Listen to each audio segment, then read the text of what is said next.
Assalamualaikum warahmatullahi wabarakatuh. Apa kabar anak-anak sekalian? Kita untuk kali ini melanjutkan tentang puasa.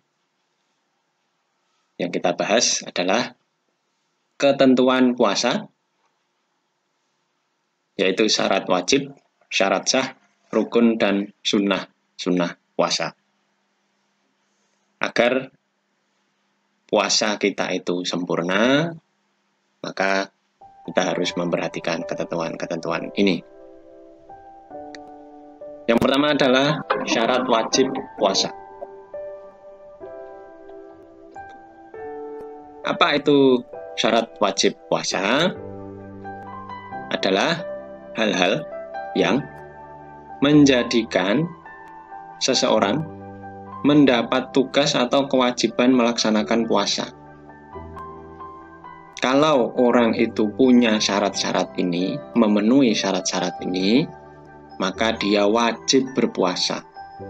Sebaliknya, kalau tidak bisa memenuhi syarat wajib puasa ini, dia tidak kena kewajiban puasa. Kalau tidak puasa, dia tidak berdosa karena memang tidak punya kewajiban puasa. Tetapi kalau dia sudah memenuhi syarat wajib puasa ini, maka dia wajib puasa. Harus puasa. Yang pertama, berakal sehat. Akalnya sehat. Kasarannya itu tidak gila. Awang edan, orang gila ya tidak kena kewajiban puasa. Orang gila tidak berpuasa ya tidak berdosa. Karena memang itu ya kodrat dari Allah Subhanahu wa taala, diberi keistimewaan seperti itu ya sudah, dia tidak wajib puasa, sholat pun juga dia tidak wajib. Nomor dua, sudah baligh. Baligh itu dewasa. Ukurannya orang kok sudah dewasa itu kalau umur ya sekitar 11, 12 tahun, 13 tahun. Kalau ukuran fisik itu ya itu ada di pelajaran kalian, di pelajaran apa ya, IPA itu kalau nggak salah kelas 6 itu sudah ada, sudah balik. Nah, untuk anak-anak kecil itu kewajiban berpuasa itu karena kewajiban belajar puasa, bukan karena kewajiban syariat, tetapi karena belajar itu kan ya ada teori, ada praktek. Kemudian yang ketiga, kuat berpuasa. Kalau orang tidak kuat puasa, misalnya sudah sepuh sekali, ya dia tidak kuat puasa, ya tidak kena kewajiban puasa. Tidak berdosa, tidak. Nanti dia cukup mengganti dengan fidyah namanya. Atau juga karena sakit, misalnya tidak kuat puasa ya bisa nanti diganti di hari lain selain Ramadan, kalau dia sudah sehat. Salah satu dari syarat wajib ini saja tidak terpenuhi, maka orang itu tidak wajib berpuasa. Tapi kalau tiga-tiganya terpenuhi, dia kena kewajiban puasa. Nah, kemudian syarat sah puasa. Apa itu syarat sah? Bedanya apa dengan syarat wajib? Kalau syarat wajib tadi kan melekat, kalau ini tidak melekat. Syarat sah puasa adalah hal-hal yang menjadikan puasa yang kita lakukan dianggap sah oleh Allah, dihitung pahalanya oleh malaikat, oleh Allah. Oh ini puasa, oh ini tidak sah apa tidak. Maka harus memenuhi syarat sah puasa ini. Kalau satu saja nanti syarat-syarat sah puasa ini tidak terpenuhi, maka puasanya tidak sah. Tidak sah maksudnya ya dia dianggap tidak berpuasa karena puasanya tidak sempurna. Dia harus mengganti puasa itu. Apa saja? Nah, yang nomor satu, beragama Islam. Nah ini ada yang menganggap agama Islam ini syarat wajib, ada yang menganggap ini syarat sah. Nggak apa-apa, nanti silahkan dianggap syarat wajib boleh, syarat sah juga boleh. Orang yang selain Islam ya tidak wajib puasa. Juga kalau dia puasa maka juga puasanya tidak sah. Yang kedua, mumayyiz. yaitu bisa membedakan baik buruk, benar salah. Mungkin ada seseorang, ya dia sudah dewasa tapi belum bisa membedakan baik buruk, ya dia tidak sah nanti puasanya. Mungkin karena sesuatu hal, ya, maka orang yang memayis ini harus memang dipenuhi. 3, ini untuk khusus perempuan, suci dari haid dan nifas. Haid itu bulanan, nifas itu sesudah melahirkan. Maka ketika dia tidak suci atau dalam hal itu dia mengalami haid setiap bulan, misalnya bulan Ramadan, maka dalam hari-hari dia haid, dia tidak puasa.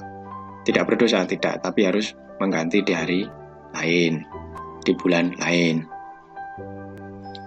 Yang keempat, pada waktu yang diperbolehkan berpuasa, maka puasanya sah. Nah, pada pertemuan video kemarin, kan ada waktu yang tidak diperbolehkan puasa. Kalau puasa pada waktu yang haram, maka ya puasanya tidak sah. Nah, 1, 2, 3, 4 ini harus dipenuhi semua. Satu saja tidak terpenuhi, maka puasanya tidak sah.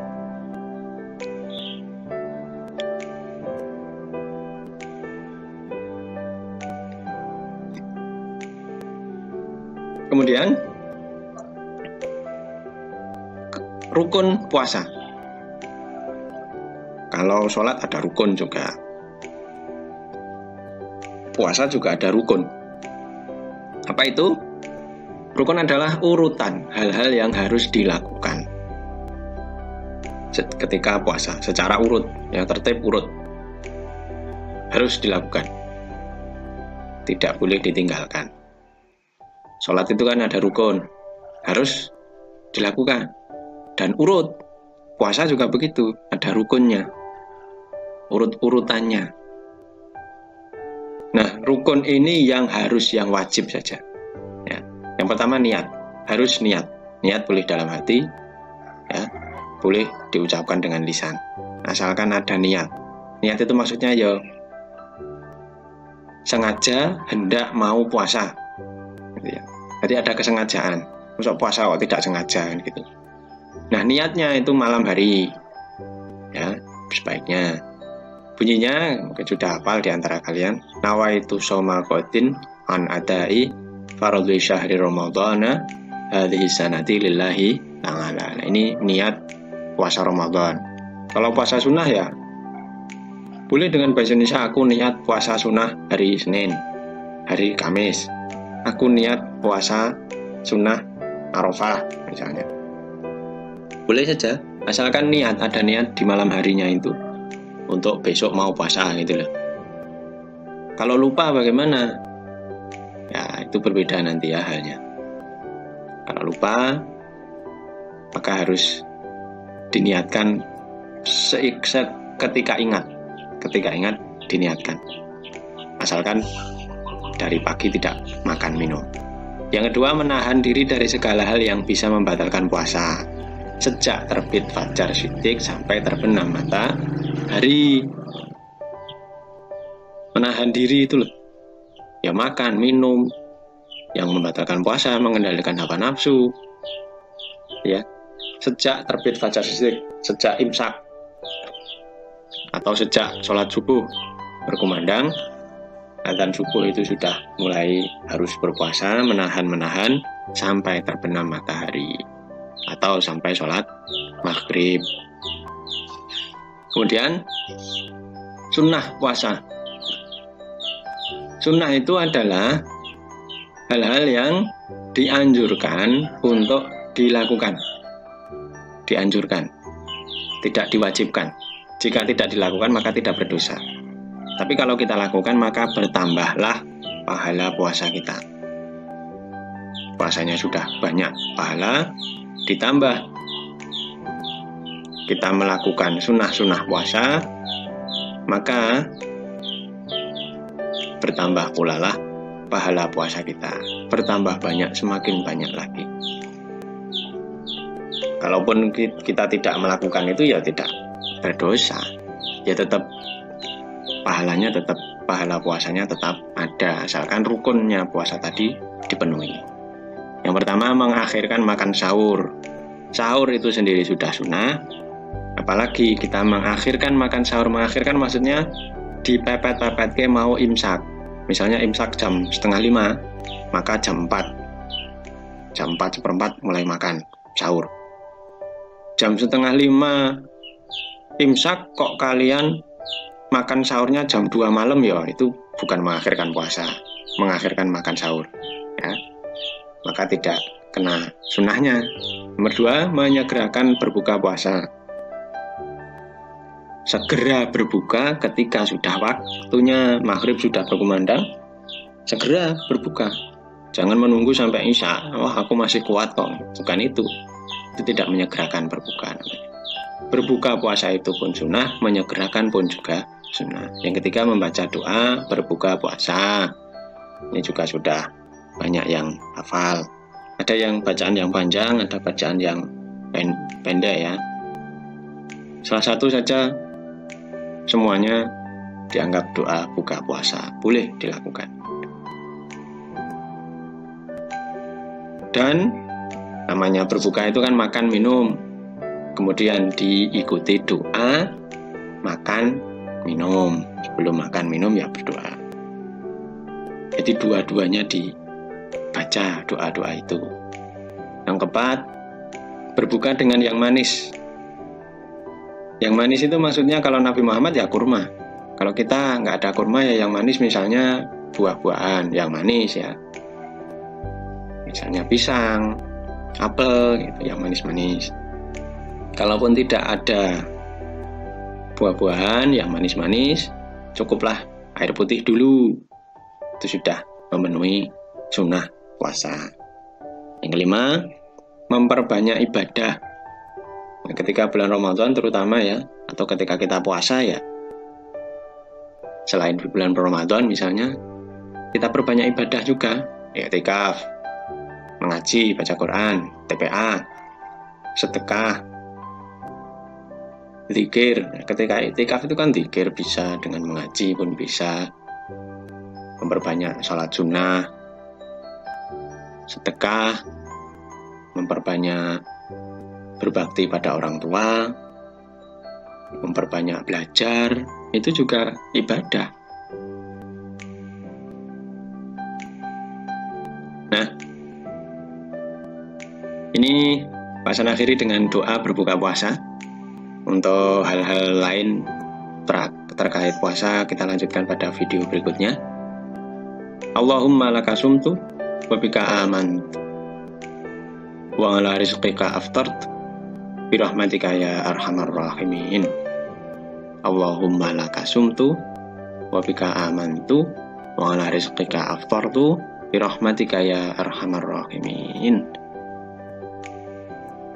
Allahumma, wahai Allah, dengan namamu aku berbuka, aku berpuasa, dan kepadamu aku beriman, dan dengan rizkimu aku berbuka puasa. Dengan rahmatmu, wahai yang maha pengasih, maha penyayang. Itu saja. Besok kita lanjutkan ke hal-hal yang lebih rinci tentang hal yang membatalkan puasa, bagaimana kalau menyaur puasa, dan hikmah puasa.